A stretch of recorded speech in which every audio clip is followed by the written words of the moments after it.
오늘 설교 제목은 증언자를 찾습니다 라고 하는 것인데, 길가에 가끔 목격자를 찾는다는 현수막이 걸려 있는 것을 우리가 예전에 종종 봤습니다. 새벽 1시경 흰색 승용차와 오토바이 충돌 사건을 보신 분은 아래 연락처로 연락 주시면 살해하겠습니다 이렇게 돼 있는 것인데, 요즘에는 이제 자동차마다 다 블랙박스라고 하는 것이 달려 있어서 거의 이런 현수막을 볼 수가 없게 됐습니다. 그런데 아직까지도 이렇게 현수막이 가끔 걸리는 경우가 있습니다. 블랙박스에 잡히지 않은 사고들이 생겼는데, 그 사고가 나는 피해자라고 생각하는데 가해자가 돼 있는 경우, 이럴 때 얼마나 억울하겠습니까? 그래서 그런 분들이 현수막을 걸어서라도 목격자를 찾아서 자기의 억울함을 바꿔보려고 하는 이런 분들입니다. 이런 경우들이 왕왕 있죠.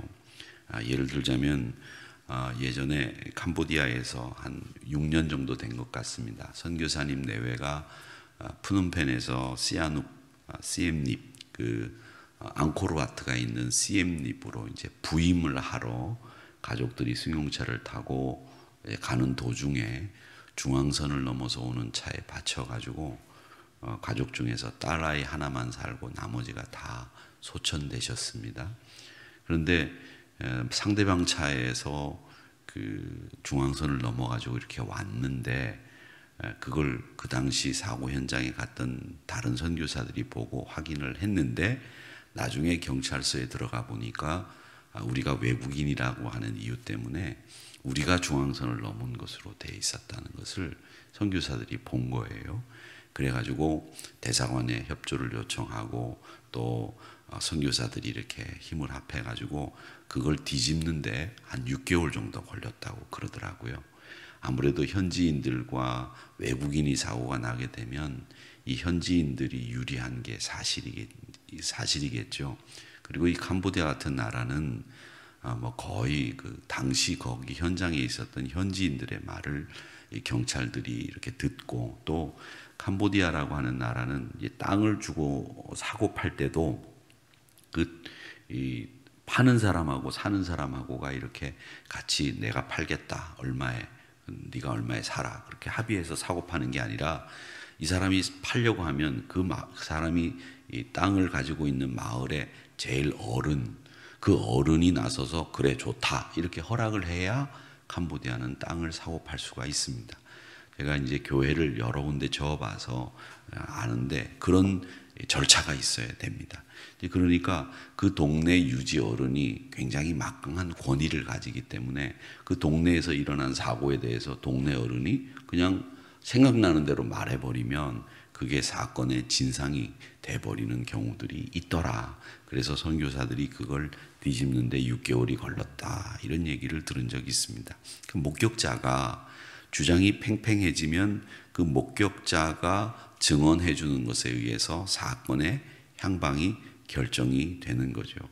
우리 주님에 대한 이야기입니다. 오늘 이 5장에 나오는 이야기는 주님을 증언하는 사람들에 대한 이야기인데, 하나님께서는 우리 예수라고 하는 사람이 그리스도라고 하는 다양한 증거들을 주셨다는 얘기예요. 오늘 말씀의 내용은, 그러니까 우리 예수님이 어떤 이유로 그리스도가 되었는지 그걸 쭉 얘기를 하는데, 이 증언이다라고 하는 말은 어떤 뜻이냐면, 이 증언이라고 하는 말은 내가 눈으로 보고 그리고 그것을 확실히 알기 때문에 다른 사람에게 그 사실을 전해줄 수 있는 것, 그걸 증언이다 그렇게 얘기를 하는데, 이 정체성 그리고 주님의 사역, 여기에 대해서 분명하게 예수님이 이야기하시고 있는 내용들, 하나님이 이런 증거들을 통해서 내가 그리스도다라고 하는 것을 보여주고 있다는 거죠.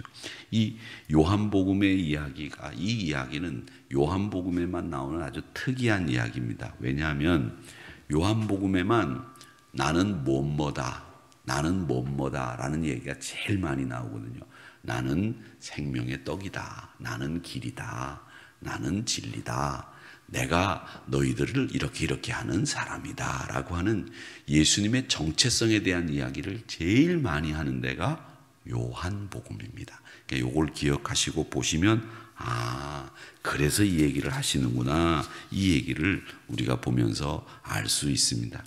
우리가 누가 정당하다라는 얘기를 할 때 자기가 나는 억울합니다 라고 얘기하는 것보다 옆에서 누군가가 아니야, 그거 아닙니다, 그 사람 사실은 이렇습니다, 이 이야기 해주는 게 굉장히 효력을 발생하지 않습니까?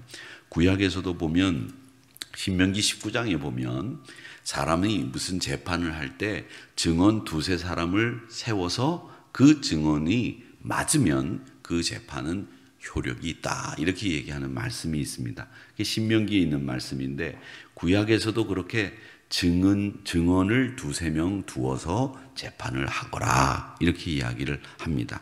예수님도 그 구약에 의해서 오늘 자기가 그리스도라고 하는 것을 이야기하는데 제일 먼저 내가 그리스도라고 하는 증거를 누가 했느냐? 요한이 했다. 세례 요한이 했다. 이렇게 이야기를 합니다. 33절 보면 너희가 요한에게 사람을 보내매 요한이 진리에 대하여 증언하였느니라. 그러나 나는 사람에게서 증언을 취하지 아니하노라. 다만 이 말을 하는 것은 너희로 구원을 받게 하려 함이니라. 이렇게 말씀하시면서 내가 사람에게서 내가 그리스도라고 하는 이야기를 들을 필요는 없지만 너희들에게 구원을 베풀기 위해서 요한의 말을 빌어서 얘기를 하는 건데 내가 그리스도라고 진리라고 요한이 이야기하지 않았냐, 이렇게 이야기를 하시는 내용입니다. 그래서 예수님은 요한이 내가 그리스도라고 하는 것을 제일 먼저 이야기했다라고 하는 것을 말씀하시고 있고, 그 다음에 36절 말씀에 보면 내게는 요한의 증거보다 더 큰 증거가 있는데 그 증거가 뭐냐면 아버지께서 내게 주신 증거다, 이렇게 이야기를 하시고 있습니다. 그러니까 인간인 요한이 내가 그리스도라고 하는 증거를 준 것보다 하나님 아버지가 내가 그리스도라고 하는 증거를 주신 것이 있는데 그것이 바로 나를 그리스도라고 하는 가장 잘 나타내는 증거다라고 하면서 하나님으로부터 내가 보내심을 받았다라고 하는 증거를 이야기하시고 있는 겁니다. 그러면서 37절에 또 나를 보내신 아버지께서 친히 나를 위하여 증언하신다.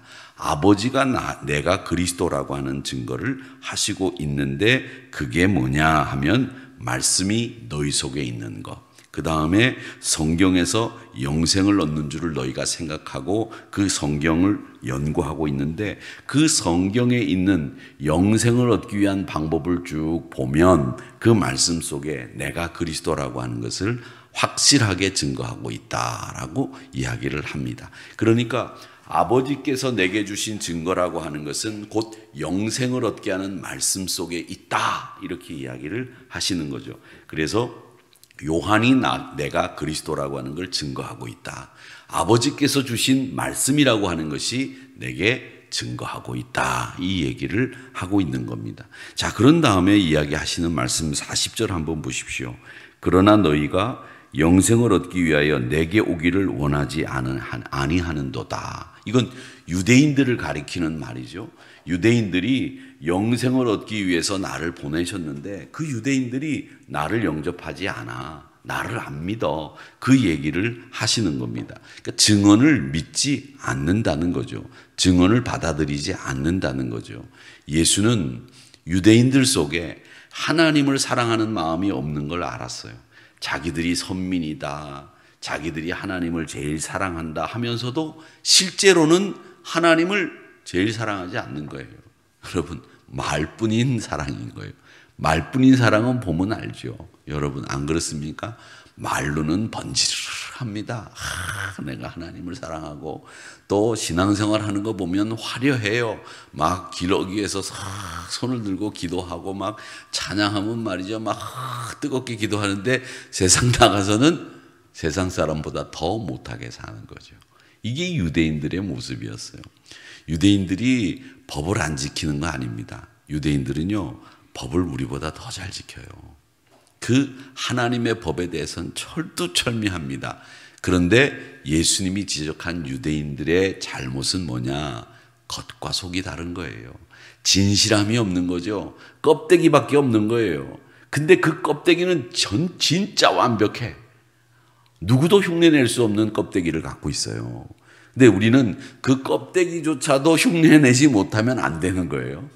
그 껍데기보다도 더 못한 신앙인이 돼서는 안 되겠는데, 그 유대인들의 껍데기는 정말 완벽하고 화려하고 정말 누가 봐도 저래야 되는구나 이런 생각이 들 만큼 유대인들의 신앙생활은 정말 완벽했다. 그런데 그 마음속에는 하나님을 향한 사랑이 없다는 거예요.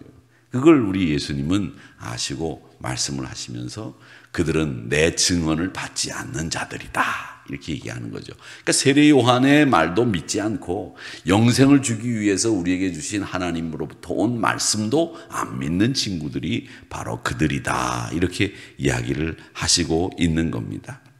그래서 유대인들은 하나님의 음성도 안 듣고 하나님의 뜻도 모르고 그냥 마음속에 하나님의 사랑도 구하지 않고 그냥 말씀을 내가 지킨다라고 하는 흉내만 내고 사람들에게 보이기 위한 행동만을 하고 있었고, 자기 욕망을 성취하기 위한 수단으로 말씀을 활용하는, 하나님을 찾을 마음이 없는 사람들이었다 이렇게 이야기를 하고 있습니다.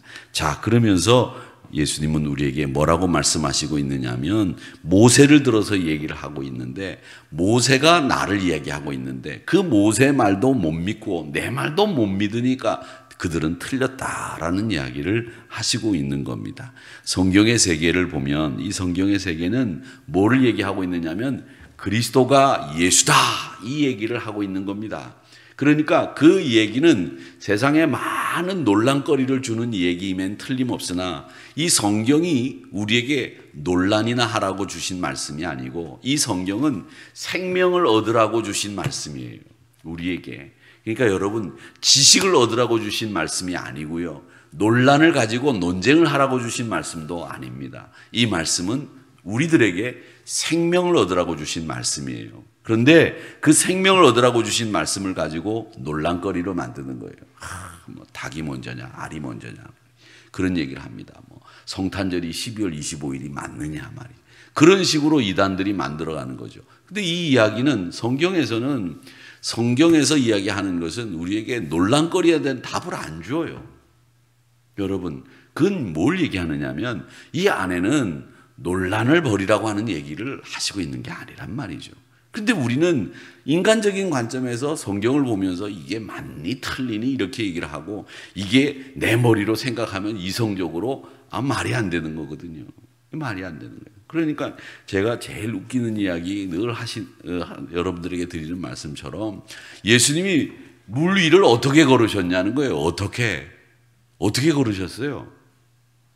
어떻게 걷기는 물 위를 그냥 걸었죠. 그런데 이성적으로 생각하면 왼발 빠지기 전에 오른발 빠지기 전에 왼발, 이런 얘기를 하는 건 다분히 인간적인 생각에서 하는 얘기라는 거죠. 그러니까 여러분, 이 하나님의 말씀은 우리가 이성을 가지고 생각하려고 달려들면, 내가 생명이 아닌 다른 무언가를 얻으려고 달려들면 이 성경은 우리에게 답을 주지 않습니다. 성경은 우리에게 답을 줄 때가 있는데, 그 답을 주는 말씀이 어떤 말씀이 우리에게 어떤 답을 주느냐면, 이 안에 생명이 있다고, 이 안에 자유함이 있다고, 이 안에 우리가 천국에서 누릴 수 있는, 마음껏 누릴 수 있는 그 자유함이 이 안에 있다고 말씀하시고 있는 거예요. 그렇기 때문에 이 말씀을 가지고 논란을 벌이거나 이 말씀을 가지고 자기의 어떤 욕망을 성취하려고 하는 것 아니라는 거죠. 여러분, 요즘 말씀들을 많이 외우시고 계시지요? 그 말씀을 외우셔서 어떻게 하시려고 합니까? 말씀을 외우셔서 어떻게 하시려고 합니까? 말씀을 외우니까 아워구사빨 이용권을 주더라. 말씀을 외우니까, 말씀을 다 외우고 난 뒤에 연말에 상품을 줬는데 꽤 많이 주셨더라고요. 나하고 상의도 안 하고. 내가 보니까 나한테는 보고도 안 하고 많이 줬어요. 보니까 재정위원장님하고 부목사님하고 당신네들끼리 결정해가지고 상품을 주셨더라고요. 왜 제가 그걸 아느냐면 저희 집사람이 탔거든요. 그래서 얼마를 탔느냐 봤더니 그렇게 많이 줬어? 나도 몰랐어요. 나도 그러면 열심히 외울 걸, 아니 열심히 외우는 것보다 참석할 걸, 이런 생각이 들더라고요. 자, 그런데 제가 드리려고 하는 말씀이 뭐냐, 그 다음에 뭐 할 거예요? 외우셔서 머리 터뜨려 볼 거예요? 아니죠. 중요한 건 그 말씀을 외우는 거 중요합니다. 말씀을 외우는 거 중요한데, 그 말씀 속에 생명이 있고 그 말씀을 지킴으로 여러분 안에서 이제 기쁨이 생기는 과정이 있어야 돼요. 야, 그 말씀 내가 외웠는데 그 말씀대로 외우는 게 중요한 게 아니라 그 말씀대로 사는 게 중요하잖아요. 그런데 사는 게 중요한 것보다 더 중요한 게 있어요. 그 말씀을 지킴으로 내 안에 생각지도 않았던 기쁨이 생기는 거예요. 와. 그리고 생각지도 않았는데 그 말씀대로 되는 걸 보는 거예요. 거기서 말씀의 묘미가 생기는 거죠. 그러니까 여러분, 외우는 데서만 끝나지 말고 그 말씀을 실천함으로 말미암아 그 말씀이 생각지도 않았는데 그 말씀이 이루어지는 걸 목도하세요. 그리고 그 말씀을 통해서 여러분, 그런 것들이 눈에 보이게 되면 생각지도 않았던 기쁨, 세상에서 못 얻는 기쁨이 내 안에 생기게 되는 거죠. 그런 것이 정말 이 말씀이 우리에게 그걸 증언하고 있는 거예요. 생명이 네 안에 있다. 자유함이 너희 안에 있다.